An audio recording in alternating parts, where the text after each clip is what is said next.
He's wrapped up by Lang. The puck in the left corner for Iginla. Iginla to the left circle. Iginla shot. Joseph save. Rebound. He scores! Yeah, baby! Yeah, baby! Martin Gelinas scores! The Flames win it! 1-0! Yeah, baby! Early on in the 2014-2015 season, the Calgary Flames honored their Hall of Fame broadcaster, Peter Maher. Maher was the voice of the Flames for 34 years before hanging up the headset. From his early days in New Brunswick, Maher had a passion for sports, and specifically, play-by-play. Well, it was almost as though broadcasting was something that was on my mind when I was very, very young. And I think when I was 9, 10, or 11, somewhere in there, we'd have table hockey games in our house, and I'd do a play-by-play of the games, and we'd play outdoor hockey, and a lot of times I'd be the goalie, so I'd be doing a play-by-play of that. And I remember at one point my mother saying to me, "You're going to be a broadcaster," no doubt in my mind. Maher made good on his mother's prediction and started down the path that took him to the top. His career saw him call 3 Stanley Cup Finals and Sidney Crosby's golden goal at the 2010 Winter Olympics in Vancouver. The path to the top requires hard work, dedication, and most importantly, passion.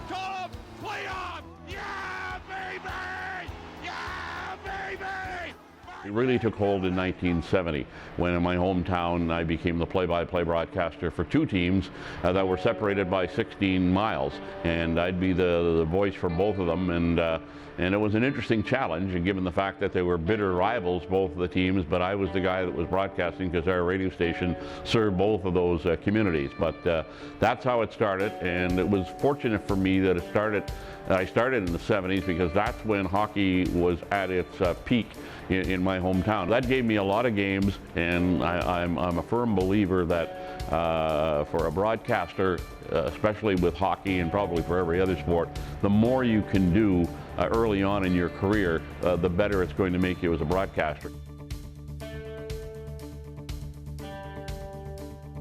In front looking for Klimchuk off a stick high in the air. Hurls gloves it down for the Pats. Side of the net for Steele. In front, Klimchuk shoots and he scores. Morgan Klimchuk gets the Pats on the board with 13:18 left in the third.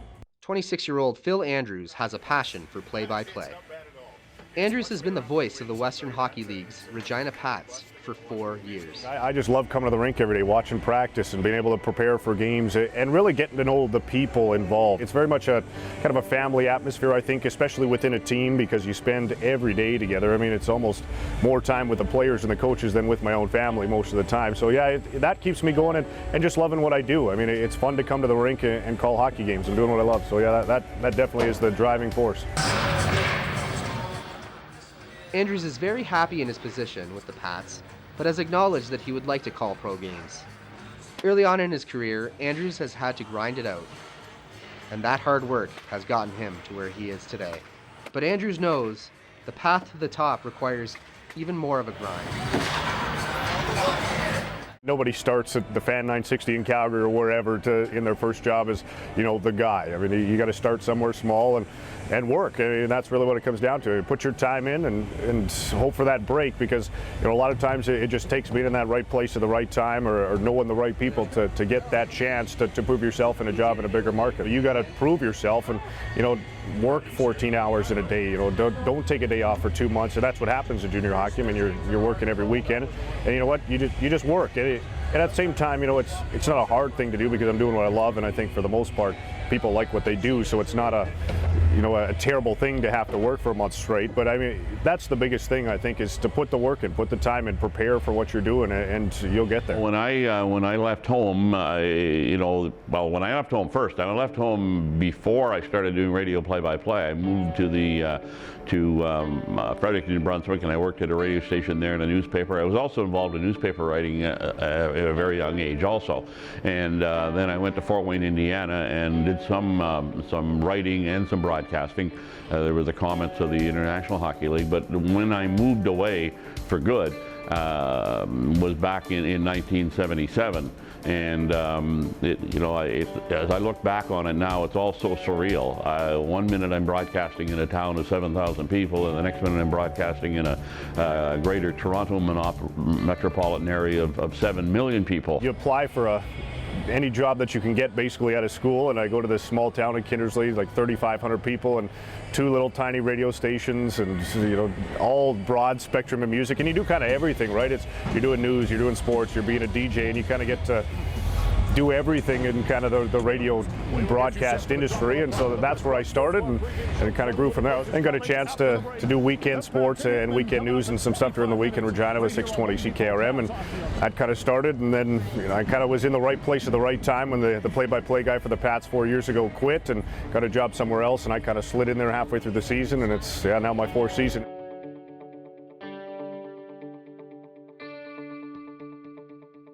He'll pick it up in the corner and play it right forward to Hoodler. Hoodler will throw it to the net. Gaudreau, a backhand shot, bouncing puck. They score! Growing and getting better is important for any industry, but it is vital for sports broadcasting. And Derek Wills can attest to that. With 5 seconds remaining in regulation. Wills is new to Calgary and comes as Peter Maher's successor, the new radio play-by-play voice of the Calgary Flames. Wills brings 13 years experience calling the American Hockey League's Hamilton Bulldogs, an affiliate of the Montreal Canadiens. When I got the job with the Hamilton Bulldogs, I was 24 years old. I was the youngest broadcaster in the American Hockey League. Truth be told, I was really green, and I probably wasn't ready to jump from covering Junior B hockey and Junior A lacrosse to covering the second best league in the world. But I made it work. I didn't think I was going to get through that first year. I was the youngest broadcaster in the AHL at the time. There were probably a bunch of other guys covering major junior hockey that would have done a better job than I did in my first year. I came here to, The Calgary Flames was the 3rd play-by-play job in the NHL that Wills applied for. Back in 2010, he was a finalist for the Edmonton Oilers radio job, but the rejection did not bother him too much. However, in 2011, Wills was convinced that he was the guy to take the Montreal Canadiens job. I was heartbroken when I didn't get the Canadiens job. I had been the voice of their American Hockey League affiliate for a decade, and I read all the newspaper articles, I read all of the online blogs, and everybody basically said I was the guy. When I didn't get the job, I was quite frankly embarrassed. I was embarrassed that after 10 years with the Hamilton Bulldogs that I didn't get that call, like so many coaches and players in the organization had, up to the Montreal Canadiens. So for about 2 weeks I was really mad and hurt, and I had to look myself in the mirror and say, okay, why didn't you get this job? And the bottom line was I wasn't good enough. If I had been better, they would have hired me. So it was a wake-up call for me. I have at times in my career been a little too over the top. So I ended up meeting with the guy who made the decision and decided not to hire me, and I asked him why he didn't hire me, and he told me to turn down the volume 20%. And he gave me some great advice, and it was tough to hear, but it, I think, helped me get this job. And when I didn't get the Montreal Canadiens job, everybody said, everything happens for a reason. There's a reason why you didn't get this job. And at the time I thought, whatever, they're just saying that to make me feel better. I don't believe what they're saying. I don't believe that's true. This was the job that I was supposed to have. But at the end of the day, it wasn't. This job here in Calgary, calling Flames games, was the job that I was supposed to have. And I think I needed those extra 3 years in the American Hockey League. Left circle, passing to Yell, a shot, save, made by all, again, rebound, another shot, they score! The Flames win it! Yeah, baby! Overtime, 3-2.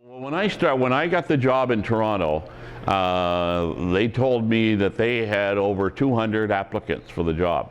So I was very fortunate to be selected out of that many people that applied for the position. Now I'm also told that in more recent times, when there have been some jobs open, that they've had over 300, 400 people that applied for the position. So I guess that it's pretty much double the interest that there would be in wanting to have a job in the NHL. I feel so very fortunate. Like I say, when I started, 21 teams in the NHL, so there were only 21 radio play-by-play jobs, and I was fortunate to have one of them.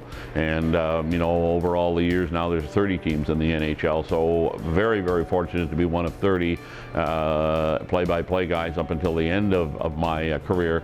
And of course, there's a bunch more positions in television as well that are out there. But there's not a lot of jobs out there, and there's a lot of people that would love to have the job that I had. Someday be thought of. For Wills, it was his willingness to improve and work ethic that got him to where he is today. I don't think I'm the most talented broadcaster in the world, but I have a really strong work ethic. No one's going to out-prepare me. I probably only use about 5% of the material that I prepare for a game, but I never know what 5% I'm going to need, so I have to prepare 100% of it. So it's tough, but I believe that if you're passionate, and that's the number one thing for me, passion. If I meet someone who's passionate, then I have a strong belief that they're going to make it. I think you need to have some talent, and I think I do have some talent, but I think my passion for the game of hockey, and even more so for calling the game of hockey, is what has helped me get to the National Hockey League levels.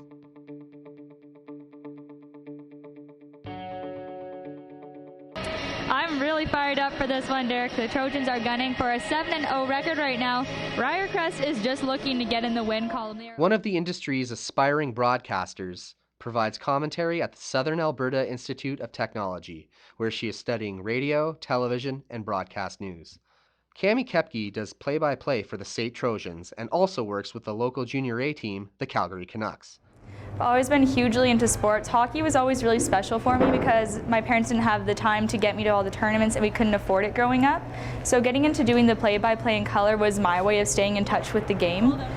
I fill in for the Canucks. I do a lot of things with them. I run their Twitter, I do their game recaps, their media releases, and their PA announcing when necessary. So basically, I do anything I have to there. I've gone on a couple road trips with them to the thriving metropolis of Grand Prairie, Whitecourt, all that good stuff. I did reach out to Hockey Alberta last year about commentating the Alberta Cup. So I got to do, I think it was 5 games there, doing color and play-by-play, and that was an absolute blast. The 19-year-old Kepke has taken advantage of every opportunity that comes her way. She is also trying to gain all the knowledge she can from people in the industry. I go up to Dawson Creek to do my practicum in February, and they want to give me a lot of experience anchoring sports and doing the weather. But I also work quite a bit with Hockey Canada, so kind of torn between two paths. I plan on trying to go to a small market and just do the news there, but get as much experience as I can in sports, pay my dues, and then one day I do want to get to TSN, do the Sports Center. I actually had a great chance to talk to Lisa Bowes last year, and she gave me a lot of insight on what it was going to be like trying to break into this as a girl. And the same with Kate Burness and Dutchie. I got to hang out with them a few years ago. They came through Creston for the celebration tour, and they came into the restaurant where I was working and just invited me to come hang out afterward, and I got a lot of insight. Kate told me about toiling away for free basically at those local stations, just paying your dues and getting ready to go when your time comes.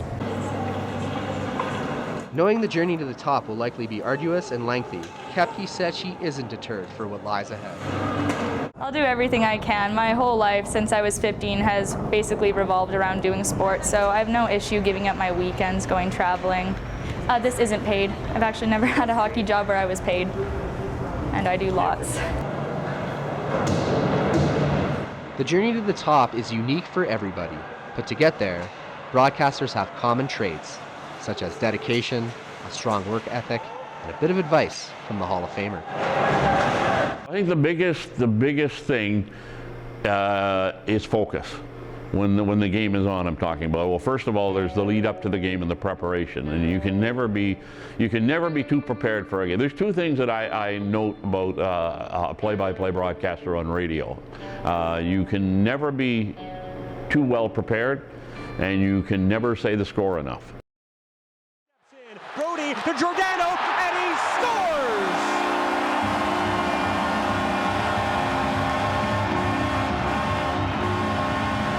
The captain, Mark Giordano, fires a laser beam right into the roof of the Coyotes' net, and the Flames are back out in front, 4-3. It's tough. I'm not going to lie. I mean, I can sugarcoat it and say that it's easy to break in, but I think the hardest thing to do is to get your foot in the door at each level. Jack will pick up the puck at the red line and come in wide left.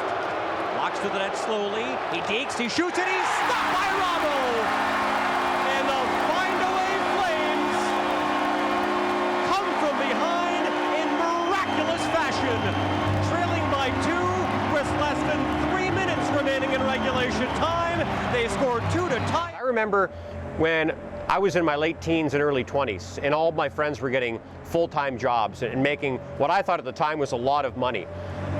I was volunteering for a community television station, and then I started my own business, which didn't make any money. It ended up costing me money. And it was tough at the time, because my friends had all this money, they're going out and they're buying cars and having a great time, and I'm struggling to get by, and without the help of my dad and my grandma, I wouldn't have been able to get by financially. So I think what separated me from a lot of people was the fact that I was willing to make those sacrifices, and I had a long-term goal in mind, that I wanted to get to the National Hockey League, and I knew it pretty early in life that that's what I wanted to do. As soon as I started doing play-by-play, I said my goal is to get to the NHL. So I was willing to make those sacrifices and use whatever talent I have, along with some work ethic to get to this level, but it's tough. So for those trying to break into the industry, be passionate, be willing to pay your dues, be willing to work hard, and if you've got a little bit of talent, you'll probably eventually get there. There'll be times where I'll probably be pretty moody about it and question myself whether it's worth it. Will I stay with just lower junior teams, college teams? In the end, that's okay. No matter where my career takes me, I know that I'll always have an involvement with hockey. You know, I'd like to call hockey games in a rink like this in the National Hockey League, I think, one day, but I'm very happy where I am. You know, you look at guys like Bob Ridley in the league that have been doing it for 40 years and called every game in Tigers history. You know, I'd be okay with that. You know, I have my dream job now, I feel. I always felt my whole job was to be the eyes for the fan, being the play-by-play guy, and that the stars are the people that play the game on the ice. When the Flames had the night for me on November 18th, I was, you know, when they first started talking about it, I said, "You sure you want to do this? Because this is not something that I feel comfortable with and I don't feel I'm worthy of." I'm kind of overwhelmed by all of that, and because I just feel that, you know, I was merely the messenger. And but the fact that I was able to do it for so long, and it's something that I really feel blessed that I had the opportunity to do that. You can put it in the win column! Yeah!